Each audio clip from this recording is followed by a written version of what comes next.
그리고 이거는 어 이런 어떤 인생 질문을 되게 많이 해 주시더라고요. 여러분들이 저희한테 개인적으로 궁금하신 게 많은 것 같은데 그런 부분들도 얘기 드리려고요. 어려운 시기가 많았을 텐데 가장 큰 모멘텀은 뭐냐? 그래 삶의 원동력은 뭐였냐? 이런 질문들을 여러분들이 해 주셨어요. 근데 저는요. 지금도 저는 제가 셀프로 제 생계를 책임지는 사람이고요. 제가 일을 하기 시작하면서부터 지금까지는 늘 그래 왔어요. 그리고 아까 전에 위에 뭐 이제 저의 그 전 남편에 대한 얘기를 하셨는데 사실 저는 작년에 이혼을 했습니다. 그래서 남편은 없고요. 예. 그분이 뭐 복 받을 일은 없고요. 예. 그런데요. 저는 제가 어쨌든 제 삶을 책임지고 살고 있고 저에게는 하연이라는 8 살짜리 아이가 있어요. 그리고 저는 어 저희 집이 잘 살았던 집도 아니었고 물론 엄마 아빠가 너무나 성실하게 본인의 업을 잘하고 계셨지만 저는 고등학교 3 학년 때부터 지금까지 엄마 아빠의 원조를 한 번도 받은 적이 없어요. 대학도 제가 등록금 다 벌어서 다녔고요. 진짜 악착같이 열심히 성실하게 살았던 사람 중에 하나입니다. 그래서 이 사진 하나 보여드리면 요 발 사진인데요. 제가 발이 230 밖에 안 돼요. 근데 제가 임신했을 당시에 블로그 투잡 됩니다. 그 찍었을 당시에 제가 발이 255 정도 됐었어요. 그때 이제 전 남편이 돈을 하나도 못 벌 때였고 제가 한 2년 반을 혼자서 먹여 살렸었거든요. 근데 그 당시에 이제 저는 임신한 상태로 결혼을 했었고 이제 강의를 그때 혼자서 하면서 생계를 책임져야 됐었어요, 세 식구의 생계를. 근데 그 당시에 제가 블로그 투잡이 어 책이 나오는데 그 애 낳기 이틀 전까지 제가 8 시간씩 서서 강의를 했었어요. 그때 당시에 제가 발이 너무 부어 가지고 맞는 신발이 한 개도 없었어요. 그래서 이게 제가 그때 당시의 발인데요. 이때 발이 255 그러니까 발목이 없어질 정도로 부어서 저런 상태로도 저는 무대에 서서 웃으면서 정말 열심히 강의를 했어요. 그래서 애 낳기 하루 전까지 강의를 하고 그다음 날 이제 딱 예정일 다음 날 너무나 효자같이 예정일 다음 날 우리 아들이 태어나 줘서 예정일에 맞춰서 아이를 낳았죠. 근데 저한테 원동력은 뭐냐라고 하신다면 사실 저는 생계였어요. 생계 유지. 그것보다 간절한 건 없잖아요. 그러니까 저는 그게 성장의 원동력이었고 누가 저를 책임져 주지 않는 상황에서 항상 저는 살아왔기 때문에 어 그리고 책임져 줄 수 있는 뭐 부모님에게 기댈 수도 있었겠지만 그럴 수 있는 상황에도 저는 부모님으로부터 독립을 되게 빨리 했거든요.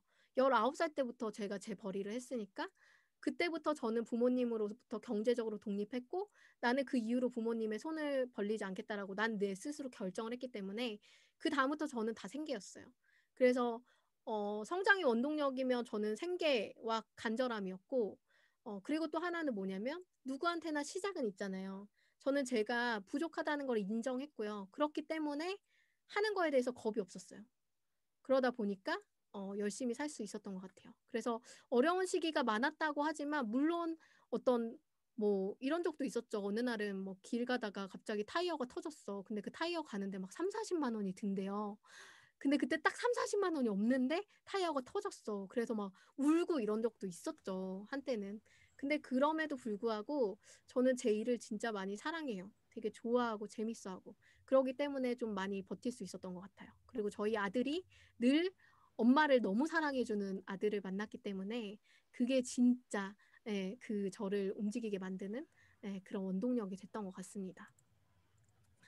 그리고 이제 생각과 실천의 비법에 대해서 좀 얘기를 해 달라고 하셨어요. 아무래도 제가 think and do 하는 사람이기 때문에 이런 부분에 대해서 많은 궁금증이 있으실 것 같은데 저는 사실 되게 긍정적인 사람입니다. 어 저는 왜 이런 긍정적인 사람인지 잘 모르겠어요. 그냥 어 저는 부모님의 되게 좋은 점을 많이 닮았거든요. 저희 아빠는 되게 창의적인 분이고 막 디자인하고 산업 디자이너 이런 분이었고 저희 엄마는 평생을 그냥 주부로서 살면서 사셨던 분이에요. 모든 가족에게 자신의 삶을 내어 주셨던 희생적인 분이고요. 근데 어 저는 엄마 아빠의 그럼에도 불구하고 저희 엄마는 단 한 번도 자기의 삶에 대해서 불만한 적이 없고 늘 긍정적이었어요. 그리고 항상 웃고 목소리 크고 화통하고 이런 약간 긍정체. 저희 아빠는 그렇게 약간 뭐 섬세하고 되게 창의적이고 하지만 약간 속은 좁고 약간 이런 건 있어요. 엄마 아빠의 캐릭터가 완전히 달랐죠. 근데 저는 엄마 아빠의 그런 부분을 약간 잘 섞어서 닮아서 완전히 몰입하고 집중해서 결과를 만드는 건 아빠를 닮고 그리고 사업하는 어떤 그런 머리나 체제나 이런 건 또 아빠를 닮고 또 성격적으로 막 호탕하거나 이런 건 또 엄마를 닮고 이러니까 어떤 그런 긍정적인 아이로 살 수 있었던 것 같아요. 근데 저는 결론을 항상 긍정적이니까 어떻게 되냐면 무조건 된다고 생각해요. 그러니까 이거는 남들과 되게 다른 부분이라고 생각하는데 예를 들어 제가 노래를 부른다고 결심했을 때요. 사실 그건 저한테는 미친 짓이었어요. 왜냐면 제가 초중고 다 합쳐가지고 제가 사실 반에서 맨날 1등을 하던 때가 있었어요. 특히 중학교. 초등학교 때는 전교 1등도 해봤고요. 중학교 때도 어, 전교에서 11등까지 했었어요. 그 정도로 성적이 좋은 아이였거든요.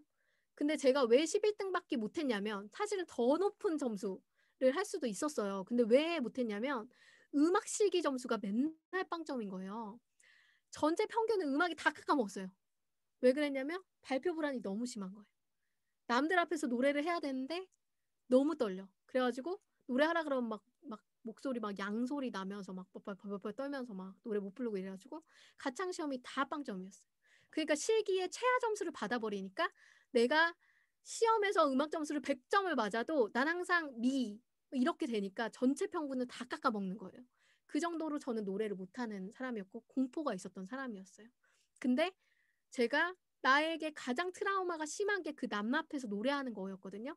근데 어느 날 이런 생각이 드는 거예요. 내가 가지고 있는 가장 큰 트라우마를 넘어서면 내가 얼마나 큰 사람이 될까? 나 그거 한번 넘어보고 싶어. 이런 마음이 어느 순간 들었어요.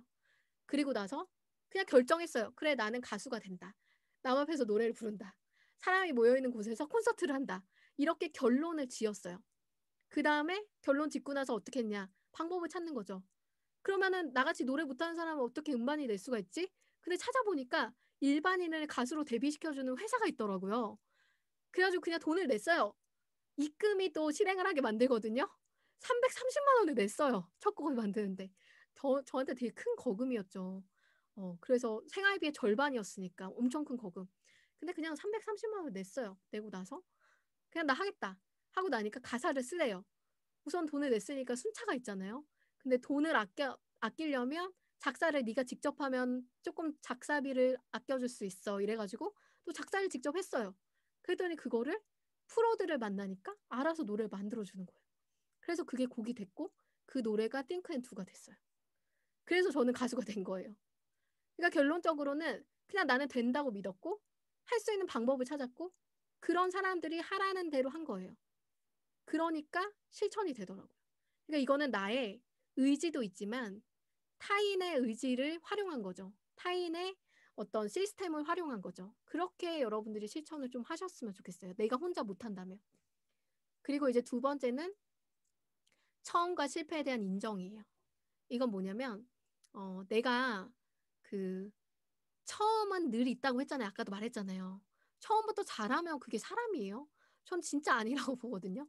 당연히 처음에 못할 수 있고 당연히 하면서 실패할 수 있어요. 그래서 나는 당연히 못할 수 있고 당연히 실패할 수 있어라는 걸 인정하고 가요. 그러니까 나를 대단한 사람으로 보는 게 아니라 맞아, 나 처음인데 당연히 이럴 수 있지? 그냥 그러고 가요.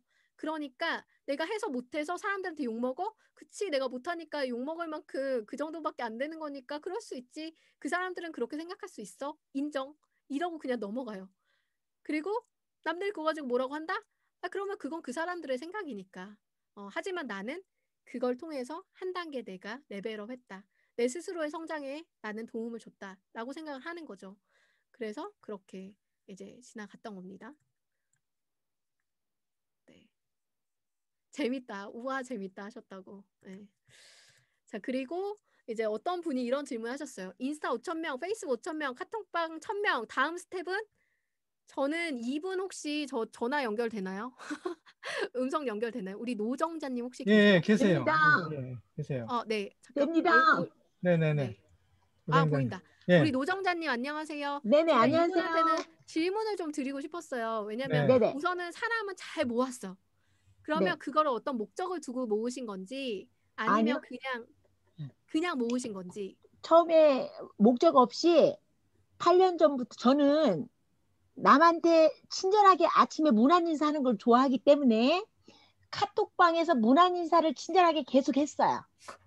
그러다 보니까 카카오톡이 맨 처음에 출발이 8년 전에 카카오톡의 전설이 된 거예요. 음, 그래서 각자들 여기저기서 또 자기들 단톡방들을 만들면 저를 막 불러요. 그러면 제가 그 방을 막 살려주다 보니까 그때 제가 이제 뭔 일을 했냐, 아, 이게 정말 선한 영향력을 내가 사용할 수 있겠구나. 음, 봉사단체를 거기서 순수 자원봉사대를 만들었어요. 몇백 명씩. 그래서 음, 열심으로 봉사를 했어요. 신나게. 그렇게 하면서 그런 걸로서 영향력이 정말 많이 좀 도와주고 이렇게 했는데 제가 이제 생각지도 않게 코로나를 만났잖아요. 네, 이때 제가 아, 맞아. 내가 선한 영향력 있지 해서 인플루언서 그룹 마케팅을 출발을 금년에 작년 2월에 한 음, 거예요. 네, 대박이 난 거예요. 음, 아, 이게 이런 거였구나. 그러니까 실질적으로 내가 준비는 그렇게 안 했지만 네, 이렇게 하다 보니까 어느 날 내가 외부를 나갈 수가 없잖아. 이제 집콕인데 네, 그 인플루언서 만날 일도 없고 줌으로 다 하니까.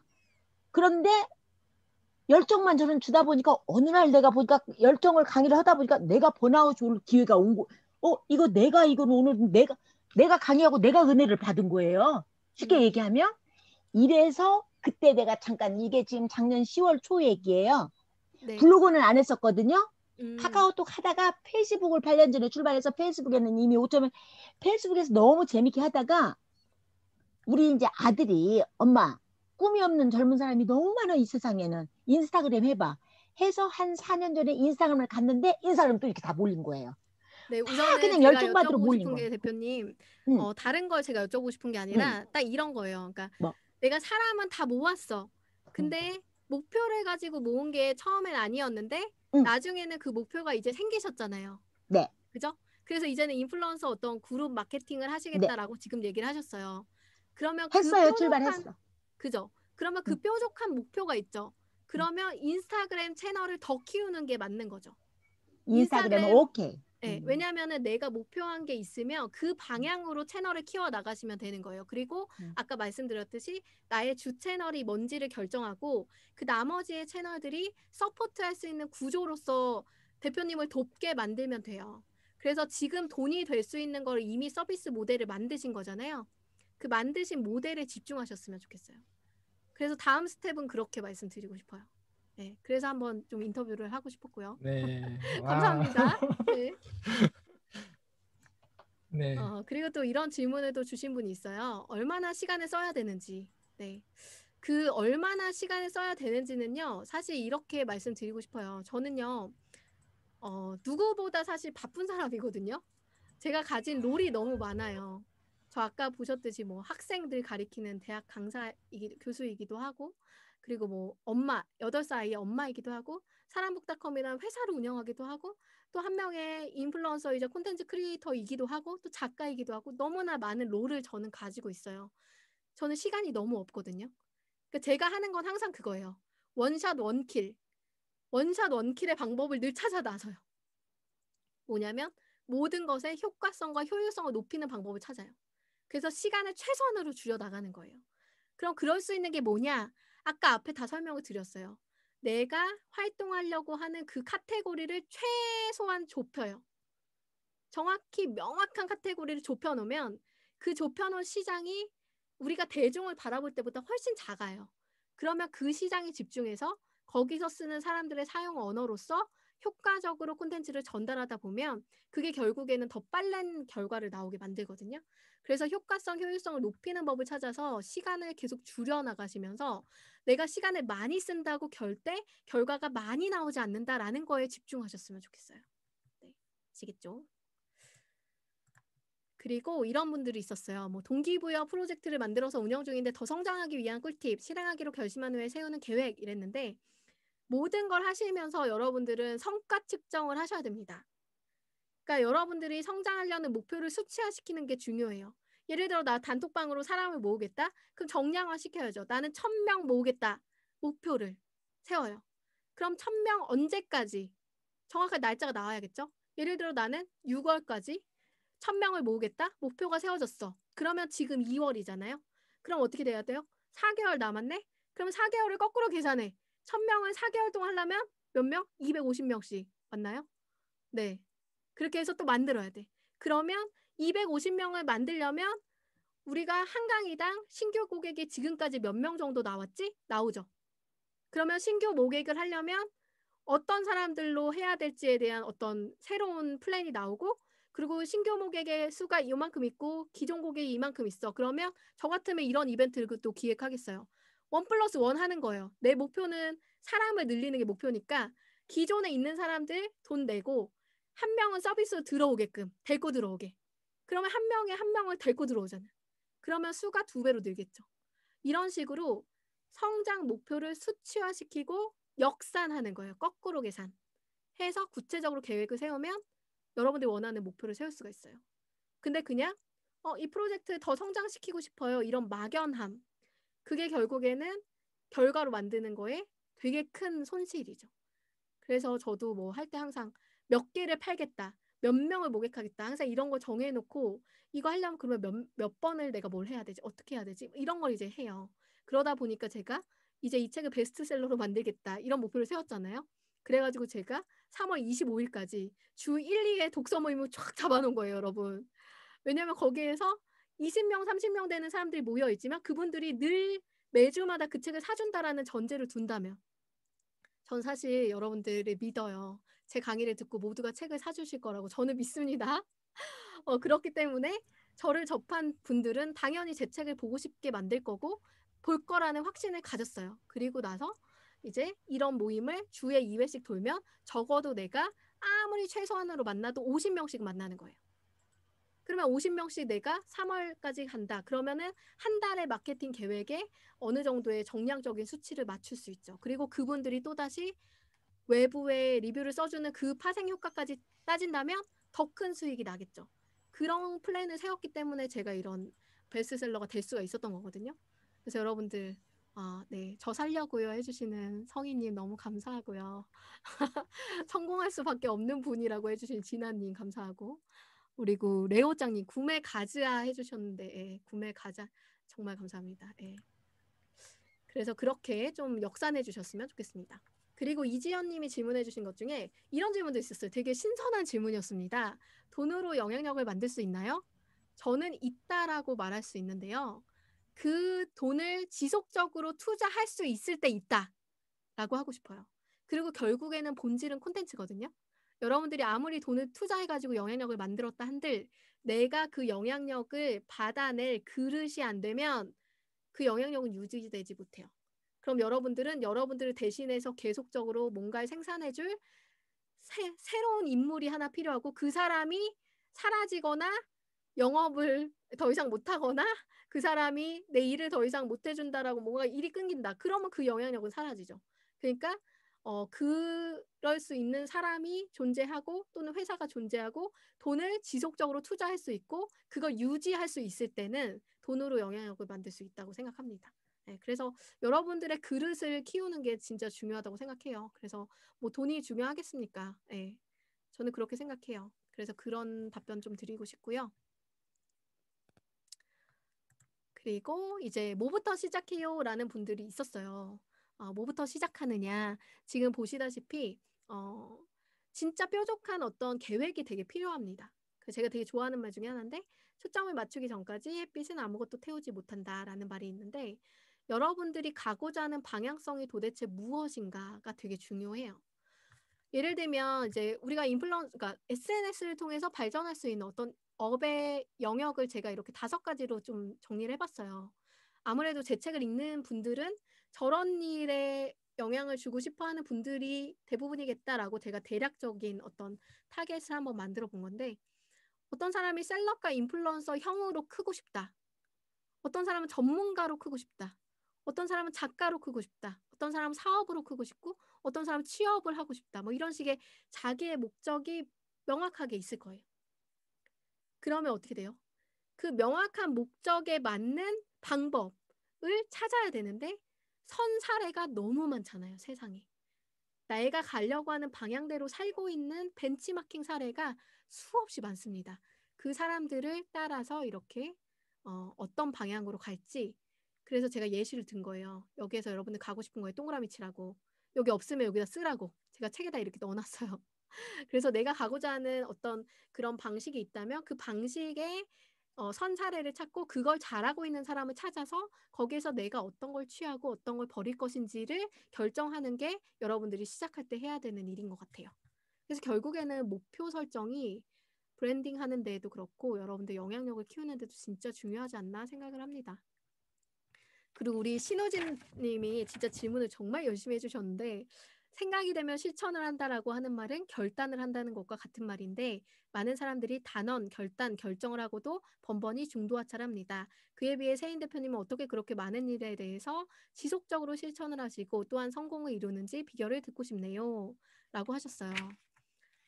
여러분 제가 성공하는 거랑 실패하는 거랑 비율을 따진다면 뭐가 더 많을 것 같으세요? 제가 할 때마다 성공하는 것 같으세요? 절대 아닙니다. 저 이렇게 관역에 다트라면 관역에 수없이 많은 다트를 던지고 있어요. 그중에 하나씩 맞는 거예요, 여러분. 그만큼 시도에 대한 두려움을 없다고 했잖아요. 아까 말했잖아요. 난 내가 못할 수 있지라는 저는 인정을 하니까.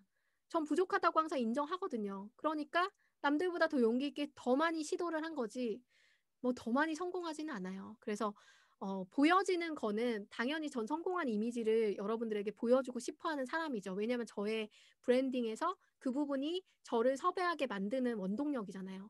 제가 안 되고 있는 부분들만 노출한다면 여러분들 저 강사로 섭외하겠어요? 제 책 사겠어요? 그러니까 성공한 부분은 이만큼 보여줄 때 실패한 부분은 이만큼씩 보여줄 수 있다는 거죠. 하지만 저는 정말 많은 시도를 통해서 성공 확률을 높이는 것뿐이에요. 그래서 절대 제가 성공만 하지 않는 사람이다라는 거 여러분들이 알고 계시면 좋을 것 같아요. 네. 그리고 내가 할 수 있는 일들을 어떻게 정리를 차근차근 했냐 이런 거 궁금해하신 분 있었는데요. 방향성이죠, 방향성. 아까 제가 말씀드렸죠. 초점을 맞추기 전까지 햇빛은 아무것도 태우지 못한다. 저는 사실 장기적인 목표로 보면 저는 K 컨텐츠를 대표하는 사람이고 싶어요. 그중에 특히 K북.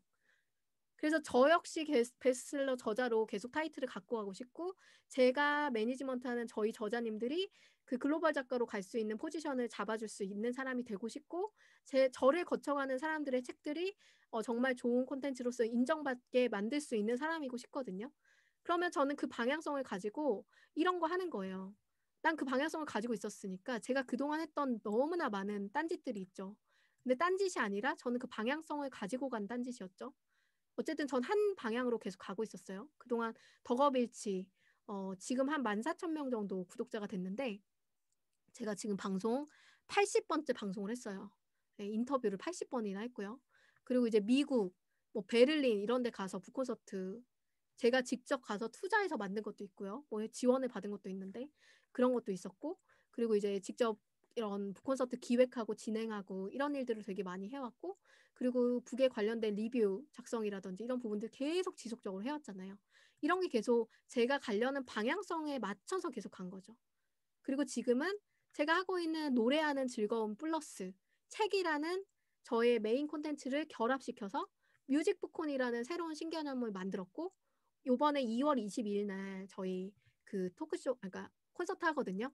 이때 오늘 혹시 여기 들으신 분들 제가 무료로 다 초청을 해드릴게요. 네, 이거 다 들으시고 저희 채널 톡으로 들어오시면 제가 무료 초청하겠습니다. 사람북닷컴 단톡방 들어오신 분은 제가 무료로 다 초대하려고 하고 있어요. 그래서 이렇게 어떤 뮤직북콘이라는 신개념을 만든 것도 책이라는 매개를 가지고 내가 좋아하는 하나의 비전 수익을 결합시켜서 그걸 또 하나의 새로운 무기로 만드는 거예요. 그래서 여기에서 언더 가수들의 브랜딩이나 그런 이미지 메이킹도 돕고 그들의 실력도 이제 세상에 이제 과시하고 보여주고 저라는 사람은 책에 관련된 것으로 계속적인 인터뷰어로서 북호스트로서 인지도를 올려서 오프라 윈프리 같은 사람이 되고 싶어요. 그래서 아시아의 오프라 윈프리라고 제가 제 별명을 좀 지었거든요. 네, 그런 목표를 가지고 있습니다. 그리고 그 외에도 제가 뭐 글쓰기 스쿨이라든지 뭐 이렇게 서점, 심지어 저는 서점을 운영해요, 여러분. 책과 관련된 거에 끝판왕이죠. 이제 서점까지 합니다. 독립서점을 만들었고, 이런 책쓰기 스쿨도 하고, 다른 책쓰기 스쿨을 하는 어떤 강연 기획 같은 것도 하고, 그리고 책과 관련된 굿즈도 만들어요. 제가 하는 일들이 정말 많은 일을 한다고 여러분들이 생각하셨지만 저는 하나의 K북이라는 그 맥을 가지고 지난 8년 동안 꾸준히 활동을 한 거예요. 그 맥이 이제 엮어지는 거에 대한 시간이 남아 있어요. 저는 아직까지 포트폴리오를 쌓았다고 생각을 하거든요. 그게 이제 엮여서 세상에 정확하게 이제 인지되는 순간부터 저는 제가 원하는 방향성의 목표를 수익화시키면서 더 세상에서 이제 그 부분에 인지될 수 있겠죠. 네, 그런 부분들이 이제 저의 방향성입니다. 그래서 여러분들도 명확한 목표를 가지고 가셨으면 좋겠어요. 그래서 잠깐 뒤로 돌아가서 요 얘기 한번 여러분들 단톡방에다가 지금 떠오르는 나는 땡땡을 대표하는 사람입니다. 라고 여러분들 한번 자기의 단어를 한번 넣어서 채팅창에 쭉 적어봐 주시겠어요? 저는 이 부분이 사실 개인적으로 되게 감동스럽더라고요. 얼마 전에 제가 단톡방 특강을 한번 했거든요. 그때 여러분들이 저는 뭐뭐를 대표하는 사람입니다. 라고 적어주시는 걸 보는데 되게 막 가슴이 뭉클하면서 아, 내가 이걸 강의에 넣기를 너무 잘했다라는 생각을 했어요. 그래서 그 안에 여러분들이 한번 적어주시면 좋을 것 같습니다. 나는 열정을 대표하는 사람인 것 같고요. 또 나는 사람을 대표하는 사람입니다. 네. 쭉 적어주시면 좋겠습니다. 여러분들이 남이 보는 곳에다 이런 거를 말하는 그 자체가요, 되게 큰 영향을 줘요. 내가 선언하고 입으로 뱉고 말하는 순간 그건 내게 되는데요.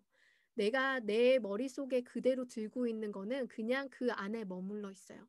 밖으로 계속 꺼내고 말하고 표현하고 해주셔야 그게 진짜 여러분들 것이 됩니다. 네, 나는 청년을 대표하는 사람입니다.